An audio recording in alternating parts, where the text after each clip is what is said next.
Lo único que pregunté fue por qué mi nombre no estaba en los papeles del refinanciamiento. Eran poco más de las 7, la cocina todavía olía a pozolito y zanahorias guisadas que había preparado porque Valeria nunca le pone suficiente sal y Santi no mueve un dedo. Los platos seguían en la mesa medio raspados, con el aroma dulzón de las zanahorias quemadas flotando en el aire. Estaba junto al fregadero enjuagando trastos con la espalda molida después de un día largo, y lo pregunté con la mayor calma posible. «Oye, vi el aviso de la hipoteca en la mesa. ¿Refinanciaron ustedes dos?» Me giré secándome las manos con un trapo. No vi mi nombre. Santi estaba junto al refrigerador sacando otra cerveza y Valeria recargada en la barra con los brazos cruzados. Ni me miró. «¿Y qué más da?», dijo. «Hace 12 años ayudé a pagar ese préstamo», respondí. «Claro que importa». Valeria puso los ojos en blanco. Era más fácil solo con nosotros dos. El banco dijo que menos papeles. No tenía sentido. Llevaba 6 años viviendo aquí. Había pagado luz, gas, los mandados hasta cubrir los 10,000 pesos del boiler nuevo cuando el suyo se descompuso el invierno pasado. Pero mantuve la voz tranquila. Aún así, creo que debieron avisarme. Santi se dio la vuelta. «Por Dios, mamá, siempre haces un escándalo de todo. No estoy armando nada», dije. «Solo...» No terminé la frase. Él dio un paso hacia mí y me empujó primero con una mano, luego con las dos. Tropecé hacia atrás y choqué contra el refrigerador. Mi hombro pegó primero, luego mi cara. El metal frío se clavó en mi mejilla justo cuando algo crujió. Lo escuché antes de sentirlo. Un dolor agudo explotó en mi nariz. Las rodillas se me doblaron. Caí al suelo el azulejo dando vueltas mis manos buscando dónde aferrarse. La sangre me corrió caliente por los labios. La probé metálica, salada, real. Parpadeé mareada luchando contra el dolor y la sorpresa. Respiraba en jadeos cortos. Me empujé hacia arriba, una mano en el suelo, la otra alcanzando el teléfono de pared junto a la despensa. No, la voz de Valeria cortó desde arriba. Mis dedos rozaron el auricular. Intenté levantarlo. Mi mano temblaba. Antes de que pudiera marcar, me lo arrancaron con tanta fuerza que chocó contra la pared. El tono se apagó. Valeria estaba de pie frente a mí, la mandíbula tensa. «Es solo un rasguño. Deja de hacerte la víctima». La miré. Mi ojo ya empezaba a hincharse. Abrí la boca, pero no salió nada. Detrás de ella, Santi se había hundido en el sillón. La tele seguía con el partido. Ni siquiera me miró. Solo dio un sorbo a su cerveza y murmuró: «Ahí va otra vez, siempre haciéndose la mártir». Nadie se movió, ni Valeria, ni Santi, ni siquiera Sofía, que asomó desde las escaleras con los ojos muy abiertos y luego desapareció antes de que pudiera decir su nombre. Me quedé en el suelo hasta que la sangre dejó de correr y el mareo se hizo manejable. Luego me levanté despacio presionando la manga contra mi cara y caminé hacia la puerta sin decir una palabra. El aire frío me mordió la cara al salir del porche, pero no miré atrás. Ni una vez. Mis pies me llevaron por el camino de grava por instinto, el silencio de la casa a mis espaldas, más pesado que la sangre seca bajo mi nariz. Manejé sin pensar, con las manos temblando en el volante, la vista borrosa no solo por la hinchazón, sino por los recuerdos. Hace 6 años llegué a esa casa en la colonia Jardines del Valle, con una maleta en una mano y un guisado en la otra. Santi acababa de perder su trabajo. Valeria estaba hundida en la maternidad reciente. Dijeron que necesitaban una mano. Me ofrecí antes de que lo pidieran. En ese entonces me pareció lo correcto. Mi esposo se había ido apenas un año antes. La casa estaba demasiado callada, las noches demasiado largas. Pensé que si me volcaba en ser útil, tal vez no sentiría tanto el hueco que él dejó. Cuidé a la niña, pagué una barda nueva, cubrí los mandados en los meses difíciles. Cuando el tejado empezó a gotear, saqué la chequera. Poco a poco mi presencia se dio por sentada. Luego se volvió invisible. Mi cuarto de arriba lo necesitaron para almacenar cosas. Me mudaron al sótano junto al boiler. Valeria dijo que tenía sentido más tranquilo, más privado. Privacidad significaba distancia. Significaba que podían ignorarme. Nunca puse peros. Seguí horneando pasteles de cumpleaños, doblando ropa que no era mía, llevando a Sofía al kinder. Me decía a mí misma que todavía importaba. Pero con el tiempo todo cambió. Empezaba una frase y Santi me interrumpía. Sugería algo sobre la cena o la escuela y Valeria ladeaba la cabeza y decía: «Ya lo tenemos bajo control». Sus voces se volvieron filosas como si yo fuera algo que había que manejar. Recuerdo cuando le di a Valeria el relicario de mi madre, el año que Sofía cumplió 3. Lo había usado todos los domingos durante décadas. Ella sonrió, dijo gracias, y 2 meses después subió una foto a Facebook con el relicario puesto un cachito vintage que me regaló la mamá de Santi. ¿Qué tal? No dije nada. Solo dejé de usar joyas.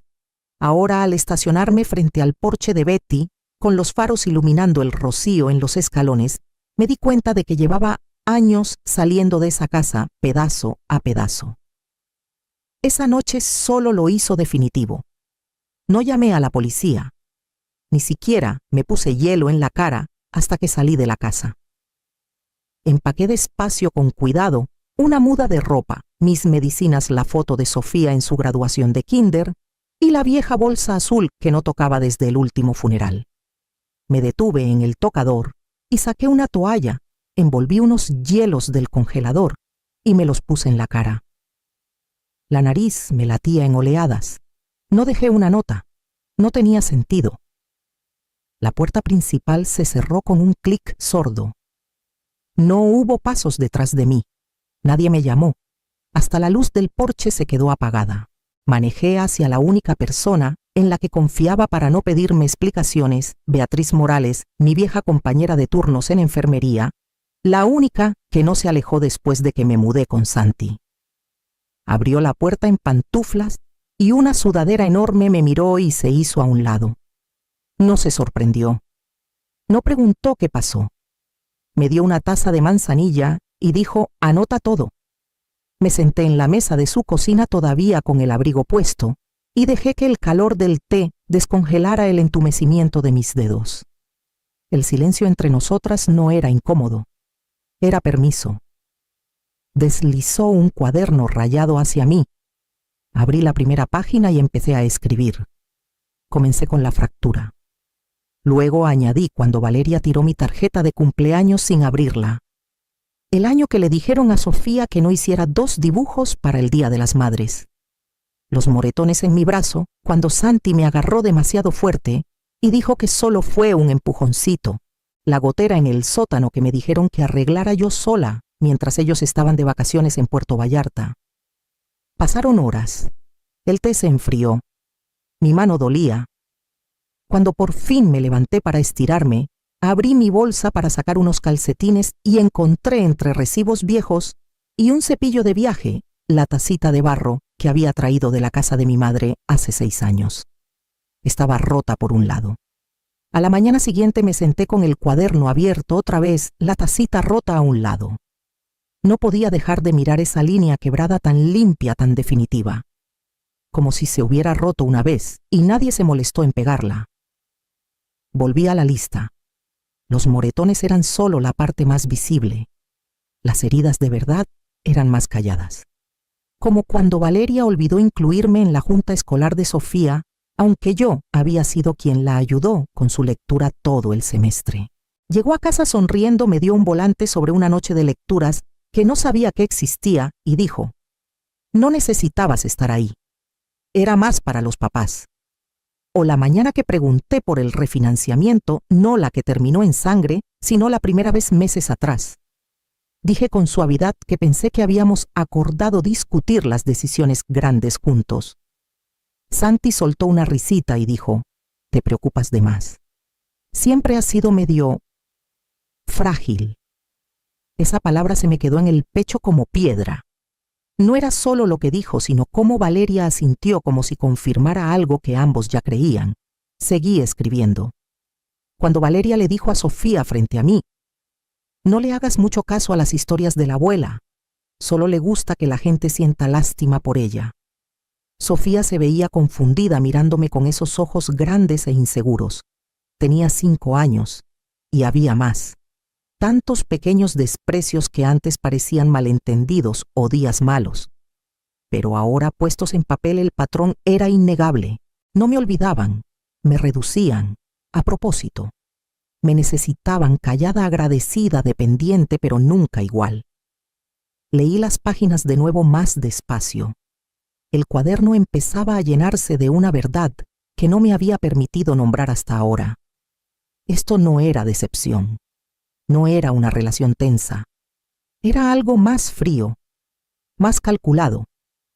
Si esto hubiera pasado en la casa de alguien más, si una vecina me contara esta historia, yo misma habría llamado a los servicios de protección para adultos. Cerré el cuaderno, lo deslicé por la mesa y miré a Betty. «Tengo que regresar», dije. Dejé más que ropa en esa casa. Esperé 3 días antes de volver. No por miedo, sino por estrategia. Necesitaba que la hinchazón bajara, que los moretones pasaran de rojos a amarillos de evidencia a recuerdo. Necesitaba cruzar esa puerta sin titubear.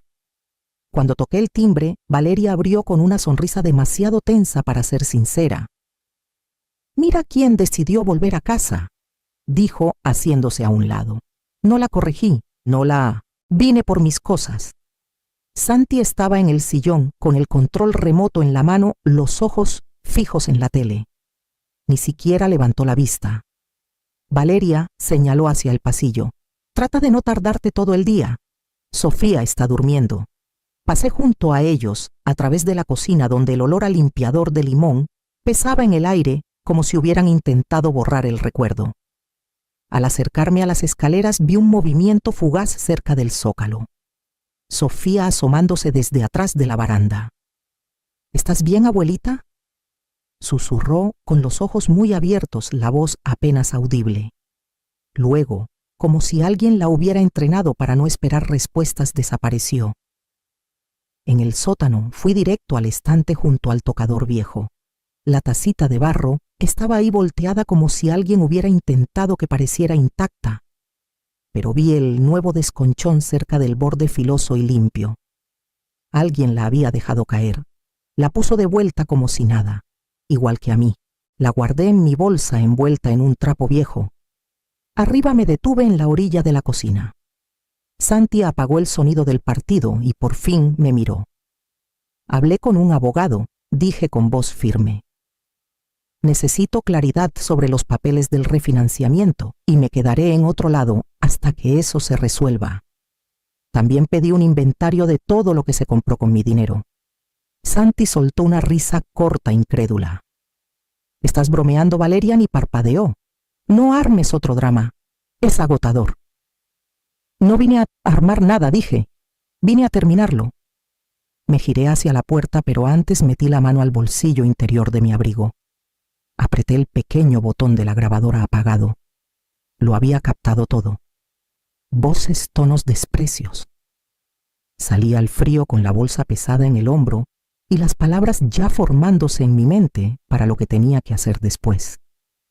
En la mesa de la cocina de Betty lo puse todo en orden.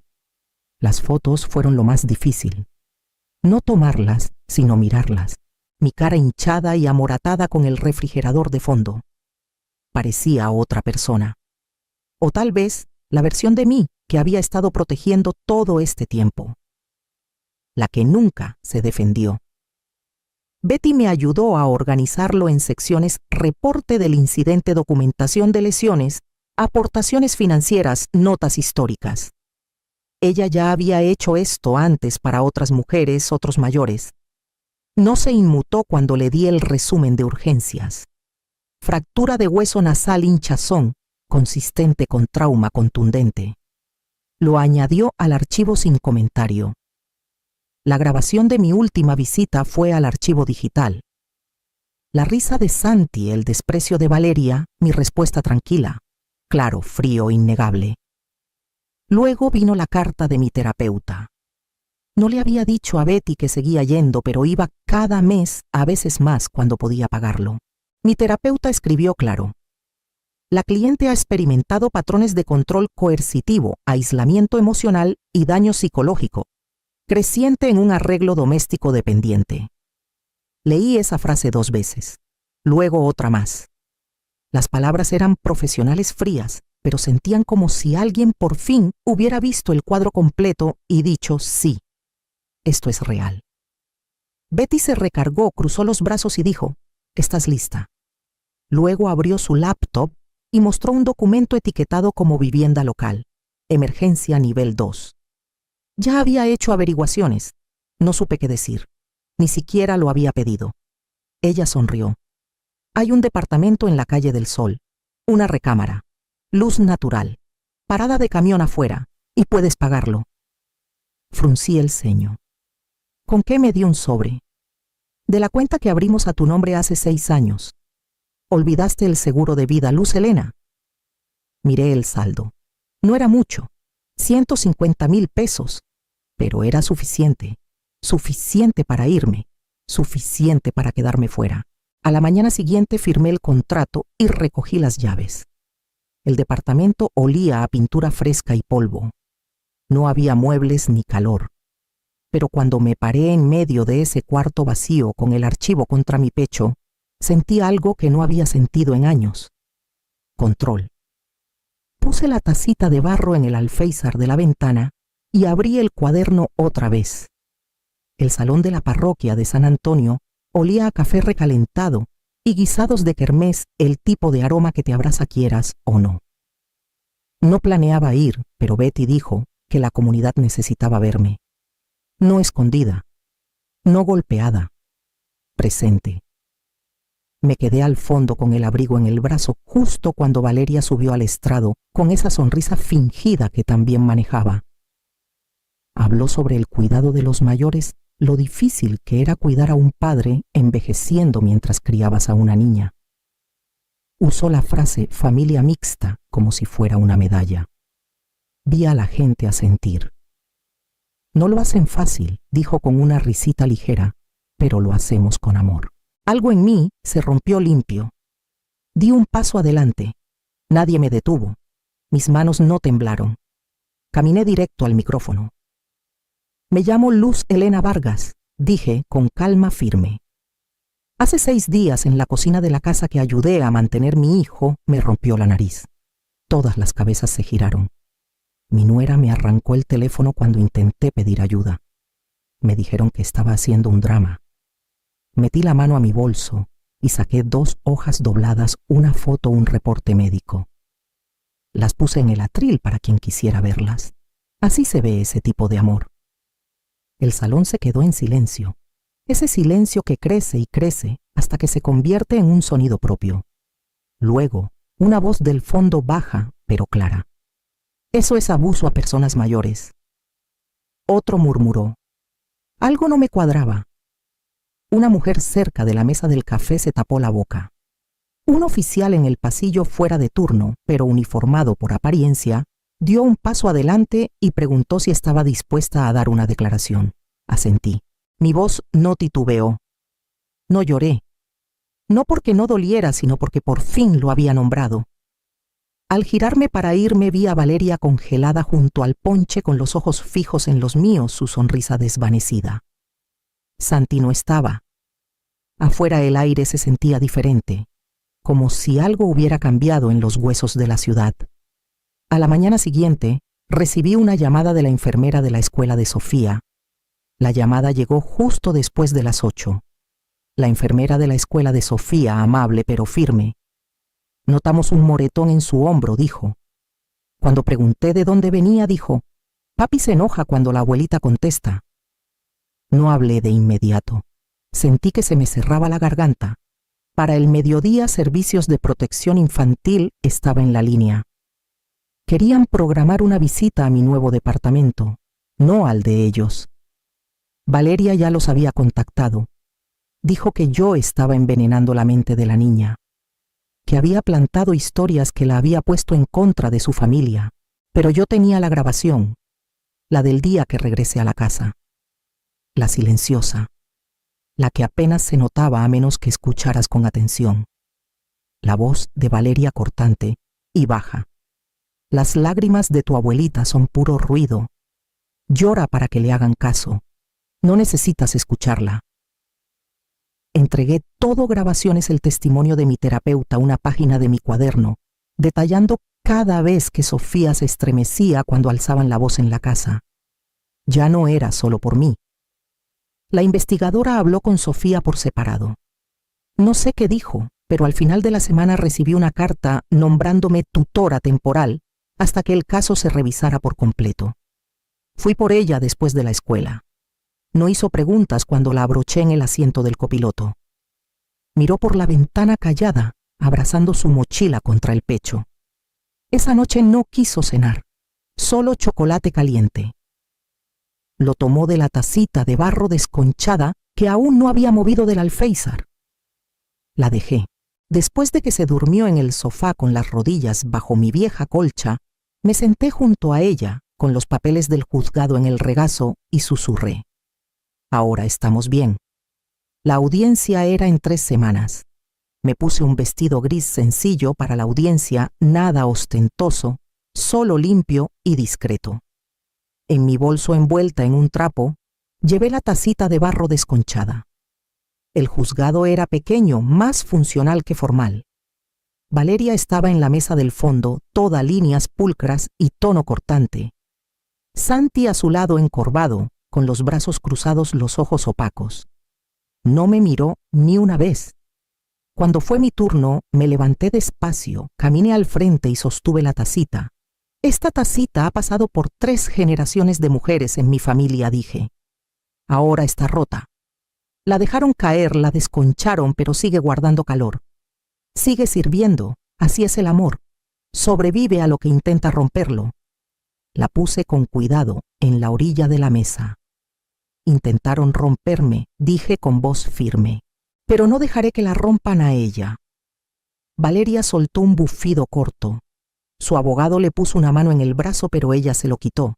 Está manipulando a todos, siseó. Esto es puro teatro. Santi no dijo nada. La jueza hizo unas preguntas. Cortas. Respondí cada una con cuidado. Revisó el archivo, la carta de mi terapeuta, el reporte de la enfermera, las grabaciones. Cuando habló de nuevo, su voz era baja, pero firme. La tutela temporal se extiende indefinidamente pendiente de revisión adicional. Sofía permanecerá al cuidado de la señora Vargas. Valeria abrió la boca, pero no salió sonido. Esa noche, después de que Sofía terminó su tarea y se acurrucó junto a mí en el sofá, miró hacia el alféizar de la cocina donde estaba la tacita. ¿Podemos tomar chocolate en tu tacita?, preguntó. Sonreí y saqué una caja pequeña de abajo del gabinete. No en esa, le dije. Te conseguí la tuya. La sostuvo con cuidado en ambas manos. El cuarto era pequeño, lleno de sillas plegables y asentimientos callados. Me puse al frente y coloqué 2 tacitas en la mesa, una desconchada, otra nueva. Dijeron que era dramática, comencé. Pero el drama no me rompió los huesos. El silencio, sí. Miré a las mujeres en el cuarto, algunas con bastón, otras con cuadernos llenos de cosas no dichas. Quieren que estemos calladas, agradecidas, invisibles, pero no somos una carga, somos testigos, y no le debemos nuestro silencio a quienes nos borran. Después me senté al fondo con Sofía a mi lado. Ella estaba dibujando otra vez con la lengua entre los dientes, como hace cuando se concentra. Miré por encima de su hombro.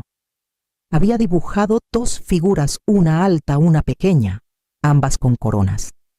Me miró y susurró: eres valiente. No dije nada de inmediato. Solo tomé un sorbo del chocolate que nos había preparado a las 2. La tacita desconchada me calentó las manos. La suya, entera blanca, limpia, descansaba firme en su regazo. Y en ese momento supe que ella crecería, sabiendo que estar rota no significa estar acabada, y que el silencio una vez roto puede volverse más fuerte que el miedo.